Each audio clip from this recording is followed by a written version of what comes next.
ನಾನು ಅಸೆಂಬ್ಲಿಲಿ ಬಿಜೆಪಿಯವರು ಮಾತಾಡ್ತಂತ ಸಂದರ್ಭದಲ್ಲಿ ಅವರೆಲ್ಲರೂ ಕೂಡ ನನಗೂ ಕೂಡ ಅವರ ಪಕ್ಷ, ಅವರ ಸಿದ್ಧಾಂತ, ವಿರೋಧ ಪಕ್ಷದ ಸಿದ್ಧಾಂತ ಎಲ್ಲ ಕೂಡ ನನಗೆ ಅರಿವಿದೆ ಅನ್ನೋ ಮಾತನ್ನ ಅವ್ರಿಗೆ ಕಾಲೆಳೆದೆ. ಇದೇನು ಹೊಸೇನಲ್ಲ. ಪ್ರಜಾಪ್ರಭುತ್ವದ ವ್ಯವಸ್ಥೆಯಲ್ಲಿ, ಸಂಸದೀಯ ವ್ಯವಸ್ಥೆಯಲ್ಲಿ ನಾನು ಅಸೆಂಬ್ಲಿಲೇ ನನ್ನ ಆಚಾರ ವಿಚಾರಗಳನ್ನು ನಾನು ಮಾತಾಡಿದ್ದೆ. 1980ರಿಂದ 79ರಲ್ಲೇ ಸತತವಾಗಿ ವಿದ್ಯಾರ್ಥಿ ನಾಯಕನಾಗಿ ಕಾಂಗ್ರೆಸ್ ಪಕ್ಷದಲ್ಲಿ ಗುರುತಿಸಿಕೊಂಡು, ವಿದ್ಯಾರ್ಥಿ ಸಂಘಟನೆಯಲ್ಲಿ ಗುರುತಿಸಿಕೊಂಡು ಕೆಲಸವನ್ನ ಮಾಡ್ಕೊಂಡು ಬಂದವರು. ನಾನೇನು ಹೊಸದಾಗಿ ಪಾರ್ಟಿ ಸೇರಿದವನೆಲ್ಲ, ಯಾರಿಂದಲೇ ಪಾಠ ಕೂಡ ನನಗೆ ಅವಶ್ಯಕತೆ ಇಲ್ಲ. ಇಂದಿರಾ ಗಾಂಧಿಯವರ ಸತ್ ದಿನ ನನ್ನ ಚಿತ್ರಮಂದಿರಕ್ಕೆ ಟೂರಿಂಗ್ ಟ್ಯಾಕ್ಸಿ ಇತ್ತು. ಇಂದಿರಾ ಗಾಂಧಿ ಚಿತ್ರಮಂದಿರ ಅಂತೇಳಿ ಹೆಸರಿಟ್ಟು. ನನಗೂ ಗಾಂಧಿ ಕುಟುಂಬಕ್ಕೂ ಭಕ್ತನಿಗೂ ಭಗವಂತನಿಗೂ ಇರುವಂತ ಒಂದು ಸಂಬಂಧ. ಆ ಭಾವನೆ ಮೇಲೆ ಗಾಂಧಿ ಕುಟುಂಬದ ತ್ಯಾಗ, ಅವರ ಇತಿಹಾಸ, ಅವರ ಬಲಿದಾನ, ಅವರ ಆಡಳಿತ, ಅವರ ಆಶೀರ್ವಾದ ಇವೆಲ್ಲ ಕೂಡ ಪಡ್ಕೊಂಡು, ಅವರ ಮಾರ್ಗದರ್ಶನವನ್ನು ಪಡ್ಕೊಂಡು ರಾಜಕಾರಣವನ್ನು ಮಾಡ್ಕೊಂಡು ನಾನು ಬಂದಿದ್ದೇನೆ. ಇವತ್ತು ನಾನು ಸಾಂದರ್ಭಿಕವಾಗಿ ನಾನು MA ಪೊಲಿಟಿಕಲ್ ಸೈನ್ಸ್ ಸ್ಟೂಡೆಂಟ್. ಯಾವಾಗ ಪೊಲಿಟಿಕಲ್ ಸೈನ್ಸ್ ಮಾಡಿದೆ? 2008ರಲ್ಲಿ ಡಿಗ್ರಿ ಪಡ್ಕೊಂಡೆ.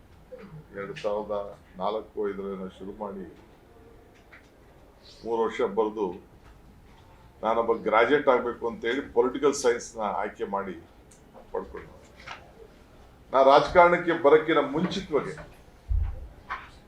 ವಿದ್ಯಾರ್ಥಿ ನಾಯಕನಿದ್ದಾಗನೇ ಎಲ್ಲ ಪಾರ್ಟಿ ಬಗ್ಗೆ ಅಧ್ಯಯನ ಮಾಡಿದ್ದೆ. ನಾನು ಪ್ಯಾಂಗಾಂಗ್ ದೇಶಕ್ಕೆ ಆಲ್ ಪಾರ್ಟಿ ಡೆಲಿಗೇಷನ್ ಅಲ್ಲಿ ಹೋಗಿದ್ದವು. ಕಮ್ಯುನಿಸ್ಟ್ ಬಗ್ಗೆ ತಿಳಿದಿದ್ದೇನೆ, ತೆಲುಗು ದೇಶಂ ಬಗ್ಗೆ ತಿಳಿದಿದ್ದೇನೆ, RSS ಬಗ್ಗೆ ತಿಳಿದಿದ್ದೇನೆ, ಬಿಜೆಪಿ ಬಗ್ಗೆ ತಿಳಿದಿದ್ದೇನೆ, ಜನತಾದಳದ ವಿಚಾರವನ್ನು ಕೂಡ ತಿಳಿದಿದ್ದೇನೆ, ಅವರ ಅಜೆಂಡಾಗಳು ತಿಳ್ಕೊಂಡಿದ್ದೇನೆ. ಯಾವುದೇ ಪೊಲಿಟಿಕಲ್ ಪಾರ್ಟಿ, ನಾನು ಕೇರಳಗೆ ಒಂದು 3-4 ವರ್ಷದಿಂದ ಮುಸ್ಲಿಂ ಲೀಗ್ ಯೂತ್ ಕಾನ್ಫರೆನ್ಸ್ ಕೂಡ ಹೋಗಿದ್ದೆ. ಅವರ ಶಿಸ್ತು, ಅವರ ಸಂಘಟನೆ ನೋಡಿ ಬೆರಗಾಗ್ಬಿಟ್ಟೆ ನಾನು. ನಮ್ಮ ಅಲೈನ್ಸ್ ಪಾರ್ಟ್ನರ್ ಅವರು, UDF ಅಲೈನ್ಸ್ ಪಾರ್ಟ್ನರ್ ಅವರು. ಸೊ ಹಂಗೆ ಒಬ್ಬೊಬ್ಬರದ್ದು ಒಂದೊಂದು ವಿಚಾರಗಳು ಕೂಡ ಇರ್ತದೆ. ಈಗ ಕೂಡ ಇತ್ತೀಚೆಗೆ ನಮ್ಮ ರಾಜ್ಯದಲ್ಲಿ ಬಿಜೆಪಿ ಅಧಿಕಾರಕ್ಕೆ ಬಂದ ಮೇಲೆ, ಬಿಜೆಪಿ ಅಧಿಕಾರ ಬರಕ್ಕಿನ ಮುಂಚಿತವಾಗಿ ರಿಸರ್ವ್ ಬ್ಯಾಂಕ್ ಎದುರುಗಡೆನೆ RSS ಒಂದು ದೊಡ್ಡ ಬಿಲ್ಡಿಂಗ್ ಇದೆ.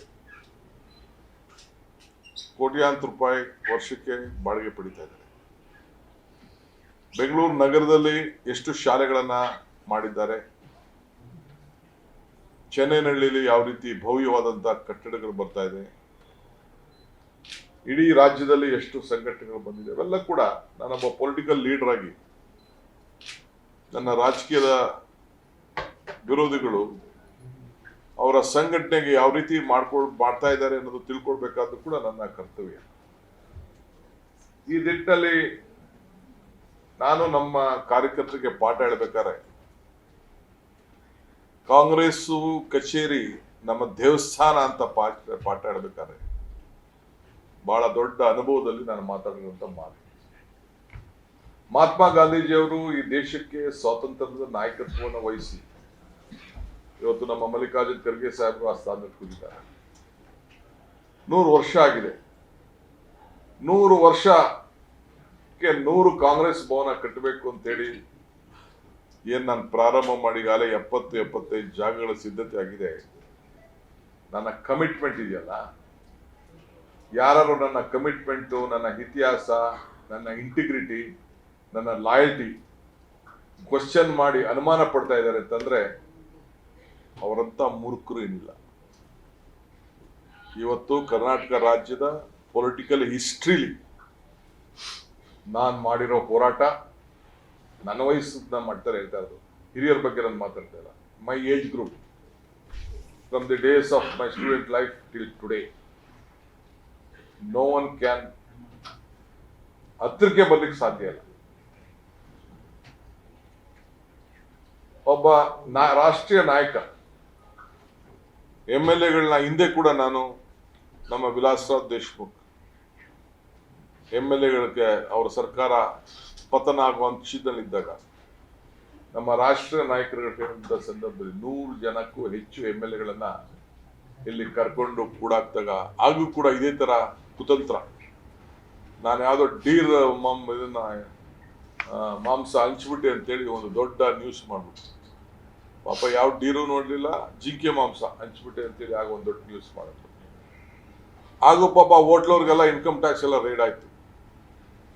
ಅದಾದ್ಮೇಲೆ ಅಹಮದ್ ಪಟೇಲ್ ಎಲೆಕ್ಷನ್ ಹಾಗೂ ಕೂಡ ಸುಮಾರು 77 ಜನ ನನ್ನ ಫ್ಯಾಮಿಲಿ ಮೆಂಬರ್ಸ್ ಮೇಲೆ ಸುಮಾರು 400 ಕೇಸ್ ಕೊಟ್ಟು 400 ಕೇಸ್ ಅದನ್ನ ಹಾಕಿ ಇಡಿ, CBI, ಇನ್ಕಮ್ ಟ್ಯಾಕ್ಸ್ ಏನೇನ್ ಕೇಸ್ ಬೇಕೋ ಎಲ್ಲ ಕೇಸ್ಗಳು ಕೂಡ ನಡೀತು.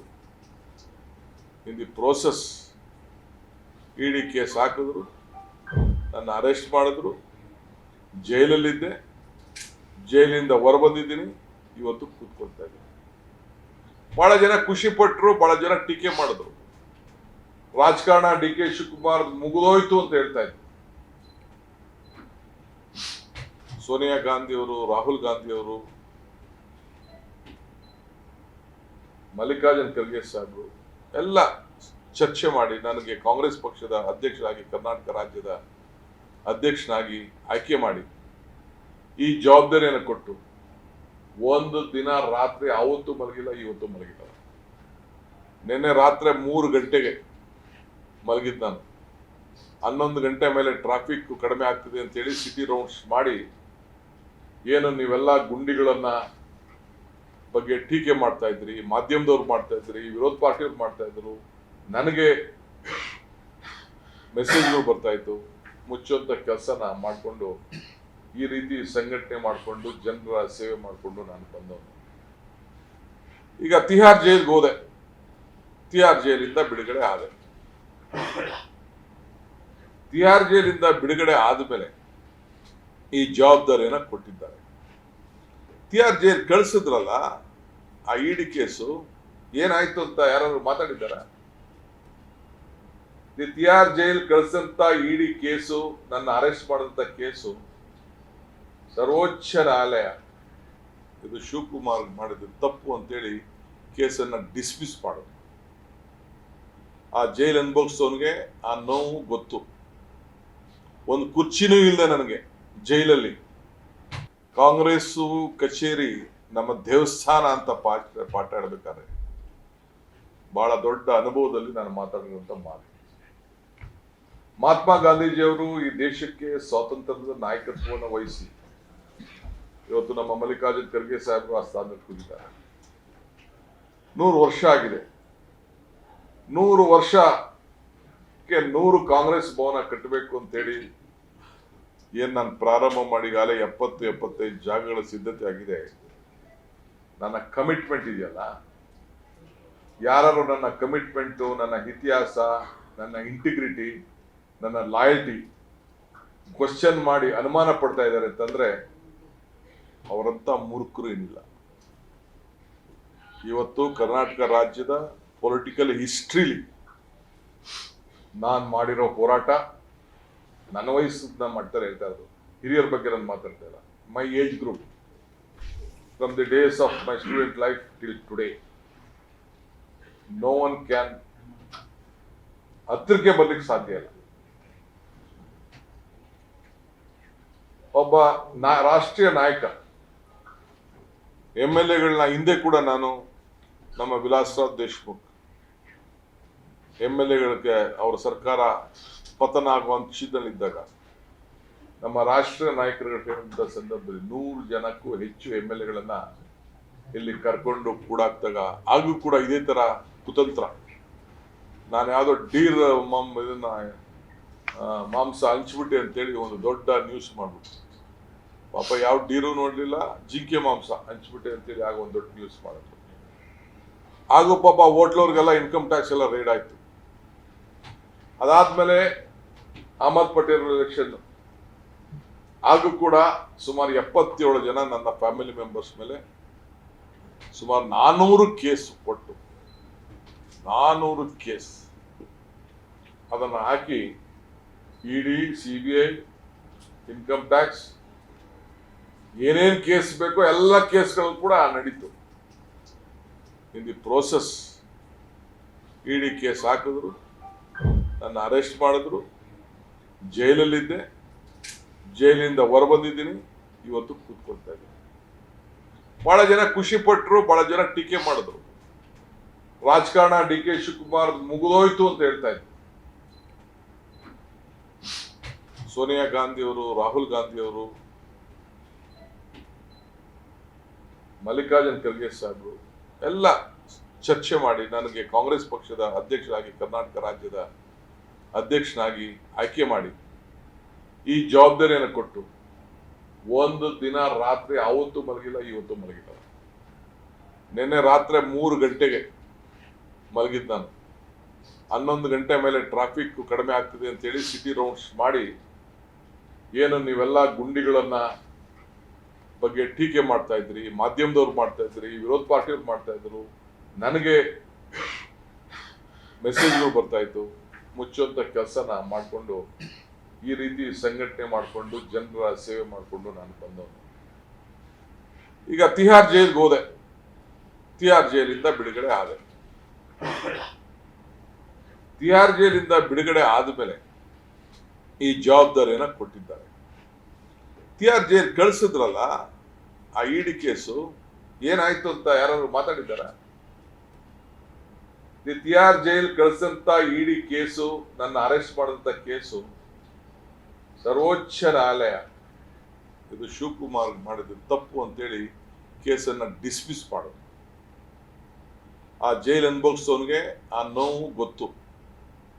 ಒಂದು ಕುರ್ಚಿನೂ ಇಲ್ಲದೆ ನನಗೆ ಜೈಲಲ್ಲಿ ಹತ್ತಡಿ ಬಾತ್ರೂಮ್ ಒಳಗಡೆನೆ ಇತ್ಕೊಂಡು ನೆಲದ ಮೇಲೆ ಮಲಿಕೊಂಡು ಅಲ್ಲಿ ಕೊಟ್ಟಂತ ಊಟನ ಸೇವೆ ಮಾಡಿಕೊಂಡು ಯಾವ ರೀತಿ ನನ್ನ ಆಲೋಚನೆ ಇತ್ತು, ಯಾವ ರೀತಿ ನನ್ನ ಚಿಂತನೆ ಇತ್ತು ಅಂತ ಹೇಳಿ ಅನುಭವಿಸಿದವನು ಮಾತ್ರ ಗೊತ್ತದು.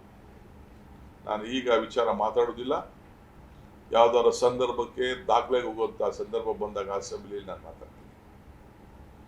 ಇವತ್ತು ನಾನು ನಿಜ ಬಿಜೆಪಿಯವರ ಅಶೋಕ್ ಮಾತಾಡೋ ಸಂದರ್ಭದಲ್ಲಿ ನಿನ್ನ ಹಿಸ್ಟ್ರಿ ಗೊತ್ತಿದೆಯಪ್ಪ, ನಿನ್ಗೆ ಯಾವಲ್ಲಿಂದ ಬಂದಿದ್ಯಾ ಅಂತೇಳಿ ನಾನು ಪರಮೇಶ್ವರ್, ನೀವೆಲ್ಲ ತೆಗೆದು ನೋಡಿ, ಪರಮೇಶ್ವರ್ ಅವ್ರ ಪಕ್ಕದಲ್ಲಿ ಕೂತ್ಕೊಂಡು ಅವ್ರನ್ನ ಹೇಳ್ಕೊಂಡು ಅವ್ರ ಗರಡಿಲಿ ಬೆಳೆದೆ ಅಂತ ನಾನು ಹೇಳಿದೆ. ಹೇಳ್ಬಿಟ್ಟು ಅವ್ರಿಗೆ ಅಶೋಕ್ಗೆ ಒಂದು ಮಾತನ್ನ ಹೇಳಿದೆ, 2 ಲೈನ್ ಹೇಳಿದೆ ನಾನು.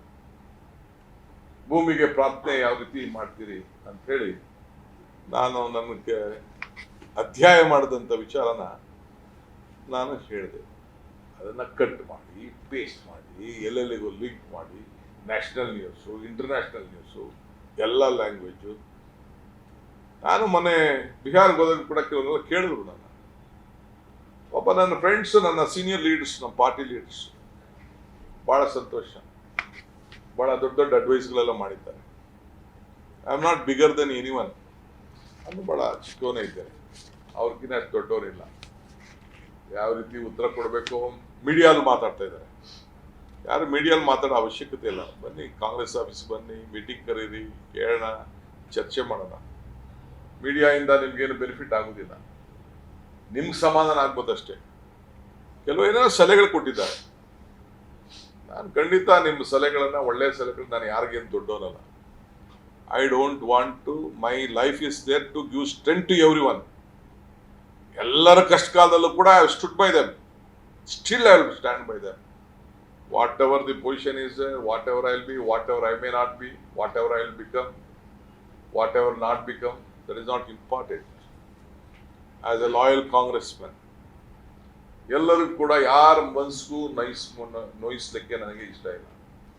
ನನ್ನ ಜೀವನ ನಿಮ್ಮಗಳ ಬದುಕಿಗೆ ಒಂದು ಅಡಿಪಾಯ ಆಗಬೇಕು, ಒಂದು ಮೆಟ್ಲಾಗಬೇಕು ಅನ್ನೋನೇ ಹೊರತು ನಿಮ್ಮ ಭಾವನೆಗೂ ಕೂಡ, ಯಾರ ಭಾವನೆಗೂ ಕೂಡ ನಾನು ನೋವನ್ನು ಉಂಟು ಮಾಡಲಿಕ್ಕೆ ನನಗೆ ಇಷ್ಟ ಇಲ್ಲ. So if you want apology, yes, for all the Congress men, ಎಲ್ಲ ಕಾಂಗ್ರೆಸ್ ಕಾರ್ಯಕರ್ತರಿಗೆ, for all the Congress men are people of any friends, there are many political party friends of India Alliance. They may be heard, they may love me. I still, if you feel that I have done a mistake which I have not done, but still I am ready to apologize, seek your guidance on this issue. So ಹಂಗೆ ಈ ದೇಶದ ಐಕ್ಯತೆ, ಈ ದೇಶದ ಸಮಗ್ರತೆ, ಈ ದೇಶದ ಶಾಂತಿಗೆ ಒಂದು ಪಕ್ಷದ ಇತಿಹಾಸದಲ್ಲಿ ನಾನು ಕೆಲಸ ಮಾಡಿಕೊಂಡು ಗಾಂಧಿ ಕುಟುಂಬ ಮತ್ತು ಮಲ್ಲಿಕಾರ್ಜುನ ಖರ್ಗೆ ಅವರ ನಾಯಕತ್ವದಲ್ಲಿ ರಾಜಕಾರಣ ಮಾಡ್ಕೊಂಡು ಬರ್ತಾ ಇದ್ದೀನಿ. ಯಾರು ಎದುರ್ಕೊಂಡೆ, ಯಾವುದಕ್ಕೋ ಎದುರಿಸ್ಬಿಟ್ರು, ಯಾವುದೋ ಒಂದು ಇದಕ್ಕೆ ಎದುರದೆ, that is not my blood. ಎಂತೆಂಥವ್ರಿಗೂ ಎದುರಿಲ್ಲ ನಾನು. ಕುಮಾರಸ್ವಾಮಿ ಅವರು ಚೀಫ್ ಮಿನಿಸ್ಟರ್ ಆಗಿದ್ದಾಗ ಸಾತ್ತೂರು ಘಟನೆ ನೆನಪಿರಬೇಕು, ಬೇರೆ ಬೇರೆ ಘಟನೆಗಳೆಲ್ಲ ನೆನಪಿರಬೇಕು, ಅಸೆಂಬ್ಲಿ ನಡೆದಂಥ ಘಟನೆಗಳೆಲ್ಲ ನೆನಪಿರಬೇಕು. ಕರ್ಕೊಂಡೋದಾಗ ಆಪರೇಷನ್ ಲೋಟಸ್ ನಡೆದಾಗ ಎಷ್ಟು ಜನ ಯಾವ ಪಾರ್ಟಿಯಿಂದ ಶಿಫ್ಟ್ ಆದರು, ಯಾರ್ಯಾರು ಎಲ್ಲಿಂದ ಬಂದರು, ಯಾರು ಯಾವ ಮೂಲದಿಂದ ನಮ್ಮ ಪಾರ್ಟಿಲಿದ್ದಾರೆ, ಬೇರೆ ಪಾರ್ಟಿಗಳಿದ್ದಾರೆ ಅನ್ನೋದೆಲ್ಲ there is a big history on that. ಯಾವ್ದಾದ್ರು ಸಂದರ್ಭ ಬಂದಾಗ ನಾವೆಲ್ಲ ಚರ್ಚೆ ಮಾಡಕ್ ಹೋಗೋಣ. ಹಂಗೆ ಮೊನ್ನೆ ವಿಧಾನಸಭಾ ಅಧಿವೇಶನದಲ್ಲಿ ಪಾಸಿಂಗ್ ರೆಫರೆನ್ಸ್ ಅಲ್ಲಿ on the history, it is not ನನ್ನ ಒಂದು ಪಕ್ಷದ ಒಬ್ಬ ಅಧ್ಯಕ್ಷನಾಗಿದ್ಕೊಂಡು, ಒಬ್ಬ ರಾಜಕಾರಣದ ನಾನು ಒಬ್ಬ ಪ್ರಾರಂಭದಲ್ಲಿ ವಿದ್ಯಾರ್ಥಿ ನಾಯಕನಾಗಿ ಬೆಳ್ಕೊಂಡು ಬಂದಂಥವನು. ಈಗ ನಾನು ವಿದ್ಯಾರ್ಥಿ ನಾಯಕ ಇದ್ದಾಗ ಕಮ್ಯುನಿಸ್ಟ್ ಅವ್ರು ನಿಂತ್ಕೋತಿದ್ರು, ABVP ಅವರೊಬ್ಬ ಇವ್ರನ್ನ ಲೆಕ್ಚರನ್ನೇ ವೈಸ್ ಪ್ರೆಸಿಡೆಂಟ್ ಅಂತ ಮಾಡ್ಕೊಂಡು ಅವ್ರ ಕೈಲಿ ಟ್ರೈನಿಂಗ್ ಕೊಡಿಸ್ತಾ ಇದ್ರು. ನಾನು ಅದಕ್ಕೆ ನಮ್ಮ ಹುಡುಗರುಗಳಿಗೆ ಯಾವ ರೀತಿ ಟ್ರೈನಿಂಗ್ ಕೊಡಬೇಕು, ಯಾವ ರೀತಿ ಬಿಲ್ಡಪ್ ಮಾಡಬೇಕು ಅಂತೇಳಿ ನಾನು ತಯಾರಾಗಿದ್ದೆ ಅಂತ ಆ ಗರಡಿಲಿ ನಾನು ತಯಾರಾದಂಥವನು. ಕಾಂಗ್ರೆಸ್ ಪಾರ್ಟಿ ನನಗೆ ಟಿಕೆಟ್ ಕೊಡದೆ ಅಂತ ಸಂದರ್ಭದಲ್ಲಿ ಇಂಟರ್ನಲ್ ಪಾಲಿಟಿಕ್ಸ್ ಅಲ್ಲಿ ಅವತ್ತು ಕೂಡ